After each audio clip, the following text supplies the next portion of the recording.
everyone, it's time for the second installment in my new Godzilla series. Today we're going to be looking at 1955's Godzilla Raids Again and 1956's Rodan.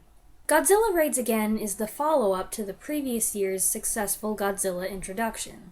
Its Japanese title is Gojira no Gyakushu, but its American title varies. Godzilla Raids Again, Godzilla's Counterattack, The Volcano Monsters, Gigantus the Fire Monster. About that, I've decided that whenever possible, I'm going to choose the original Japanese version over the dubbed American edit, because, well, aside from the fact that the dubbing tends to be goofy and distracting, the plots of these movies often change in translation. Case in point, Godzilla becomes Gigantus the Fire Monster. From what I've seen of it, the American version adds excessive and pointless voiceover and replaces certain scenes with unnecessary stuff about monster origins and UN gatherings to discuss the Gigantus problem. It feels more typically 1950s American, which is all fine and good when I'm watching a 1950s American monster movie, but that's not what I'm looking for. So given the choice between two versions,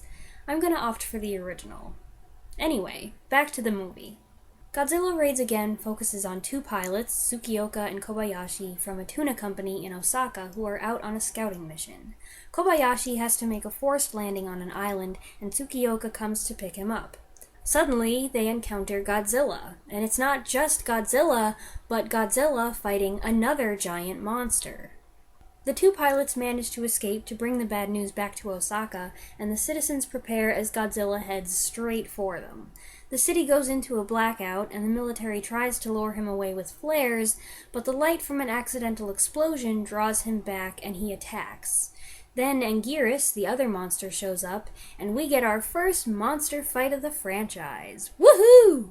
I had low expectations going into this movie. I'd never seen it before, and when I looked at kaiju movie lists, it was not ranked very highly. But I actually thought it was alright, at least the first half.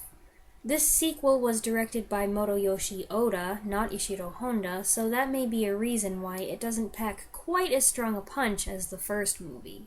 Aside from stuntman Haruo Nakajima in the monster suit, there's only one returning actor from Gojira, Takashi Shimura as the paleontologist, who explains to us that this is actually a second Godzilla, and that he cannot be killed because they don't have the oxygen destroyer. It's also explained that Godzilla hates light because it reminds him of the nuclear blast that woke him up. City lights enrage him, and that's why he attacks. I don't know how they figured that out, but I just accept it. Godzilla's back, which is great. He does look a little different, though. There's something funny about his arms and legs, and what happened to his teeth? Can he even properly bite anything? The other monster is identified as an ankylosaurus, but is named Anguirus. He makes a cool sound that's easy to differentiate from Godzilla's roar.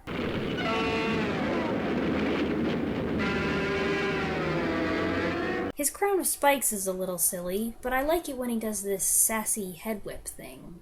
As for the big fight, well, it definitely looks like a couple guys wrestling in awkward monster suits, but it's fun. Godzilla and Anguirus were more evenly matched than I expected, and we even get a taste of Godzilla's martial arts skills, a preview of coming attractions. I liked the first half of the movie just fine. It's the part that came after this fight that started to lose me. The city of Osaka's just been destroyed, and yet in the next scene, everybody's standing around joking about how Kobayashi should get married and needs Tsukioka's girlfriend to find him a wife because women aren't just like fish, you know, and then they all meet up at a restaurant and Kobayashi's going back and forth between parties, and I'm not even sure what one of the parties is celebrating. Is it a premature bachelor party or what? And the group of old friends is teasing Tsukioka about how he can't have a good time anymore because of his girlfriend, who's sitting right there, and it's uncomfortable and random and just seems like an odd fit with the rest of the movie.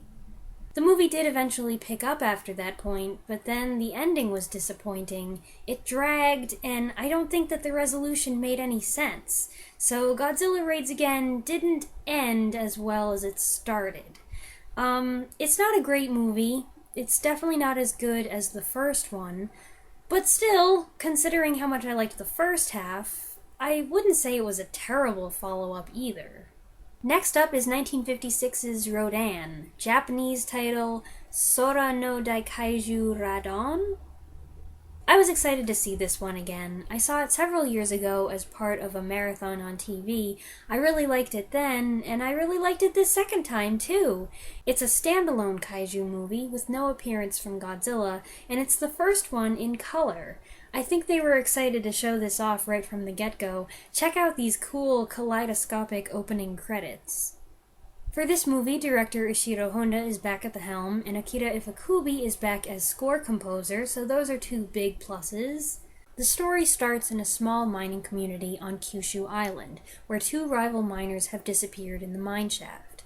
When one is found dead, it's suspected the other man has killed him, but then more mysterious deaths occur. Then the search party encounters a giant insect, and then it turns out there's a whole bunch of these things. And then one of them gets loose, and then, as if that's not bad enough, an enormous flying creature is spotted zooming through the sky.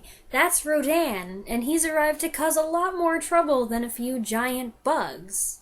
Yeah, this is a but wait there's more monster movie, and it's so much fun. The first section has some genuinely creepy build-up, like the scene when the search party makes their descent into a dark mine shaft where an unseen killer waits for them underwater.